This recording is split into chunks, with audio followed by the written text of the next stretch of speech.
Question number 10। सिद्ध कीजिए कि किसी बाह्य बिंदु से किसी वृत्त पर खींची गई स्पर्श रेखाओं के बीच बना कोण स्पर्श बिंदुओं को मिलाने वाले रेखाखंड द्वारा केंद्र पर आंतरिक कोण का संपूरक होता है। ये क्वेश्चन इस प्रकार होगा।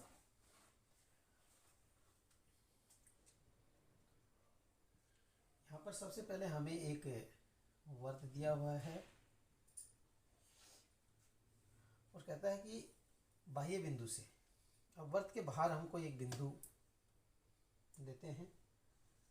ये वृत्त की एक स्पर्श रेखा हो गई और वृत्त की दूसरी स्पर्श रेखा हम इधर से खींचते हैं। ये वृत्त की दूसरी स्पर्श रेखा। ये कहता है बाह्य बिंदु से, ये बाह्य बिंदु है P, इससे दो वृत्त की स्पर्श रेखा खींची गई जो वृत्त को बिंदु A पर और दूसरी वृत्त को B पर मिल रही है। अब कहते हैं कि बाह्य बिंदु से किसी वृत्त पर खींची गई स्पर्श रेखाओं के बीच बना कोण, तो ये कोण बना है स्पर्श बिंदुओं को मिलाने वाले रेखाखंड द्वारा केंद्र पर।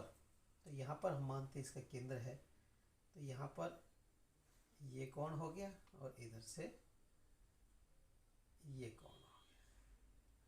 तो ये जो कोण मिल रहे हैं, ये कोण और इस कोण का योग रेखाखंड द्वारा केंद्र पर आंतरिक कोण का संपूरक होता है। ये दोनों कोण, इस कोण का यह कोण संपूरक अर्थात इन दोनों का जोड़ 180 डिग्री है। ये हमें सिद्ध करना है। तो सिद्ध ये करना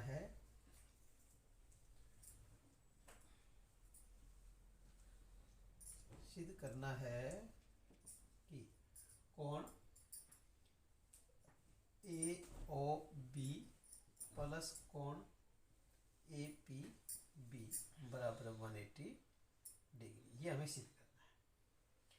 अब हमारे को है प्रमाण। प्रमाण में क्या दिया हुआ, कैसे करेंगे वो देखिए।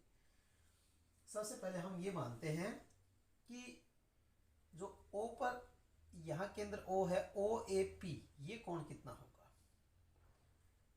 तो आप सभी को पता है OAP बराबर 90 डिग्री होगा। अब ये क्यों होगा उसका कारण भी आपको बताता हूं।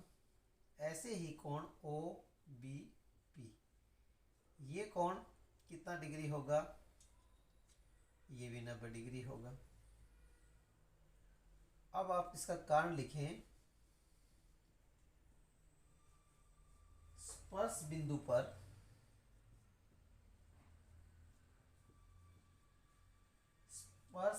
पर वृत्त की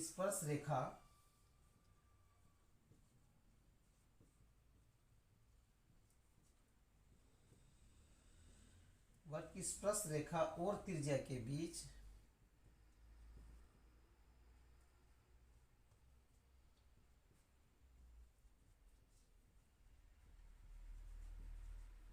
बना कोण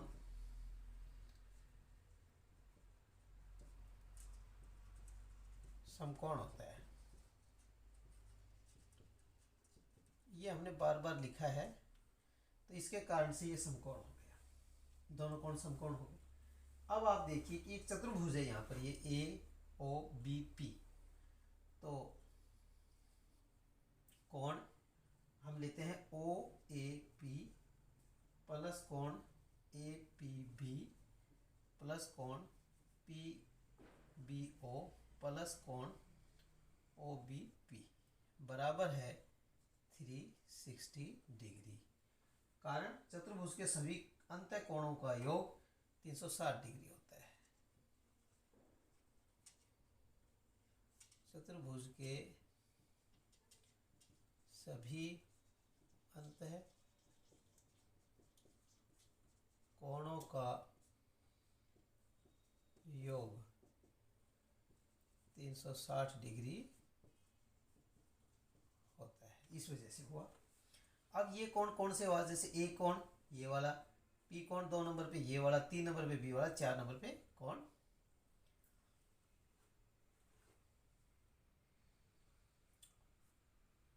ये कोण हमारे को ऐसे लिखना है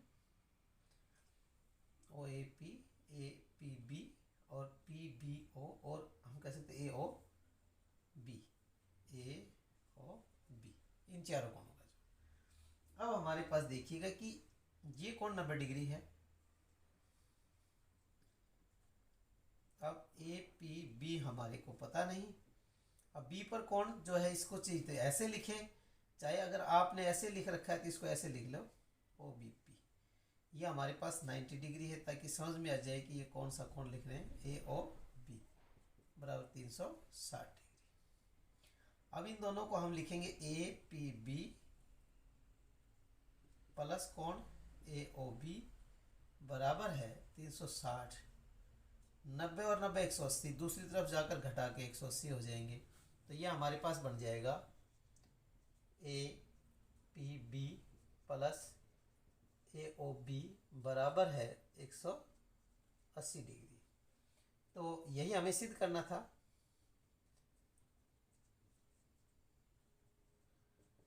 सवाल तो यही हो जाता है। अगर अतः में लिखना चाहें आप शब्दों में तो लिख सकते हैं कि किसी बाह्य बिंदु से किसी वर्त पर खींची गई स्पर्श रेखाओं के बीच बने कोण स्पर्श बिंदुओं की मिलाने वाली रेखाखंड द्वारा केंद्र पर आंतरिक कोण का संपूरक होता है। जैसा स्टेटमेंट में लिखा गया उसी को हम एज इट इज लिख सकते हैं। तो ये हमारा क्वेश्चन पूरा हो जाता है।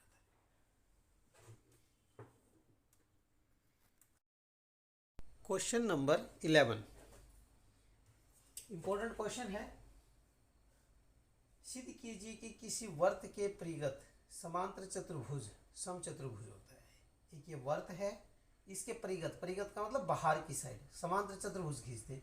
एक समांतर चतुर्भुज है ये ए बी सी डी, इसके बाहर खींचा गया है। तो सिद्ध करना है कि ये समांतर चतुर्भुज एक समचतुर्भुज होता है। तो ये बहुत ही इंपॉर्टेंट क्वेश्चन है। इस क्वेश्चन में दिया हुआ है,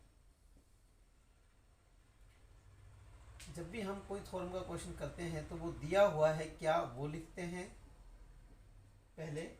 यहाँ दिया गया वर्त के परिगत एक समांतर चतुर्भुज ए बी सी डी है। वर्त के परिगत एक समांतर चतुर्भुज ए बी सी डी है, ये दिया हुआ है। हमें सिद्ध क्या करना है?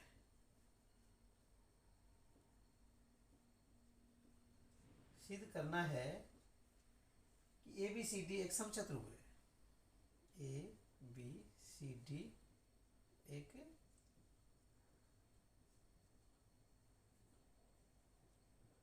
समचतुर्भुज है, ये हमें सिद्ध करना है। अब इसके लिए हम प्रमाण देते हैं कि क्यों ऐसा होगा। तो देखिए जो दिया हुआ है उसके हिसाब से हम लिखते हैं समांतर चतुर्भुज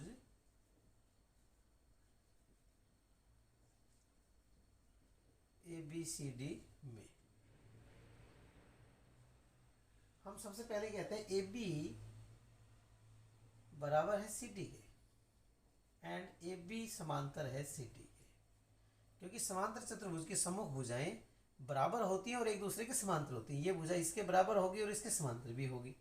इसी प्रकार बी सी बराबर है A D and B C समांतर है ए डी के। ये दोनों बातें हो गई।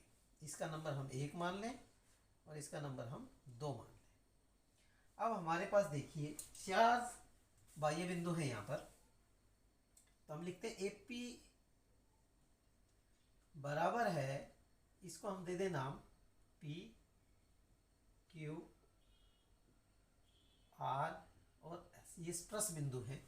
तो ए पी बराबर ए एस। अब हम इसके लिए एक रीजन लिखते हैं, बाह्य बिंदु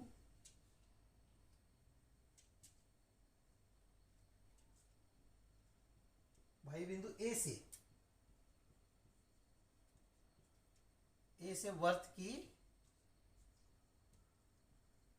स्पर्श रेखाएं किसी एक की बाह्य बिंदु से खींची गई वर्त की स्पर्श रेखाएं बराबर होती है। यह वर्त की स्पर्श रेखा एस और एपी बराबर हो जाएंगे। इसका नंबर हम 3 डाल लें।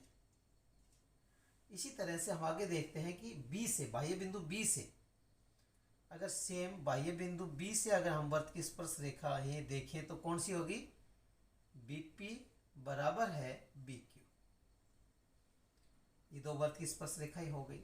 अब बाह्य बिंदु सी से वर्त की स्पर्श रेखा है तो हमारे पास है सी आर, ये बाह्य बिंदु हो गए हमारे पास सी आर और सी क्यू, ये दोनों हिस्से इनके बराबर और ये हम 3 निशान लगा देते हैं ये इसके बराबर। अब हमारे पास आता है बाह्य बिंदु डी से वर्त की स्पर्श रेखाएं, तो डी से हमारे पास होगी D R and D S, ये हमारे पास इनके ऊपर 4 निशान लगा देते हैं हम। इनकी नंबरिंग थी हमारे पास सेम 3 के बाद 4, 5 और 6, ये हमारे पास आ गया। अब हम कहते हैं कि हमें ये सिद्ध करना था कि ये एक समचतुर्भुज है, अर्थात ये सभी भुजाएं बराबर हैं। तो हम करते हैं कि adding third, fourth, fifth and sixth, adding third, fourth, fifth and sixth, in equations को जोड़ करते हैं। तो AP plus BP plus CR plus DR बराबर है AS plus BQ plus CQ plus DS। अब हमारे पास ये ऐसा इसलिए हो रहा है कि हमने AP और साथ में ये दो हिस्से और ये दो हिस्से एक साइड में रखे और बाकी के दोनों हिस्से एक साइड में रख लिए। अब जब हम इनके ब्रैकेटेड बनाते हैं तो हम देखते हैं जब अगर इन दोनों को जोड़ेंगे तो क्या आएगा, इन दोनों को जोड़ने से हमारे पास क्या आएगा। तो AP और BP को जोड़ा तो हमारे पास AP और BP को जोड़ा तो ये AB के बराबर आ गया, AB plus CR plus DR को जोड़ा तो DC के बराबर आ गया, ये हो गया DC।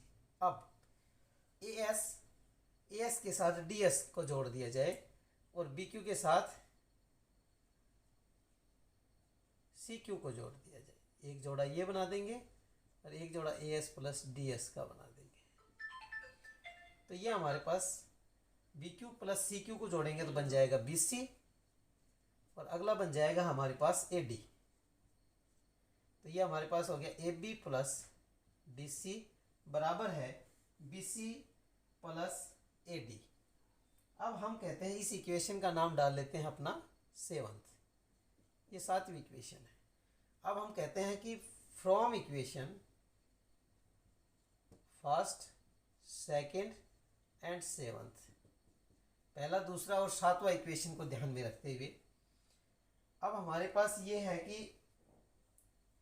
हम CD को AB के बराबर लिख सकते हैं। तो ये DC is equal to AB और यहाँ पर हमारे पास है BC और यहाँ से AD को BC के बराबर लिख सकते हैं, BC। तो यहाँ से आ गया 2AB बराबर 2BC, 2 से 2 कैंसिल, तो ये हमारे पास आ गया AB बराबर है BC बराबर। अब ये हमारे पास नेक्स्ट जो नई इक्वेशन आ गई इसका नाम है 8, इक्वेशन नंबर 8। अब हम क्या कह सकते हैं, from first, second and 8th, from first, second and 8th। देखो फर्स्ट, सेकंड AB बराबर है BC, BC बराबर है CD बराबर है DA। अब हम इन सारों से देखते हैं कि सारे बराबर हो गए, चारों भुजाएं बराबर हो गई, अतः हम कह सकते हैं ABCD एक समचतुर्भुज है। यही हमें सिद्ध करना था। यह एक important question exam point of view से, इसको अच्छी तरह से करना चाहिए।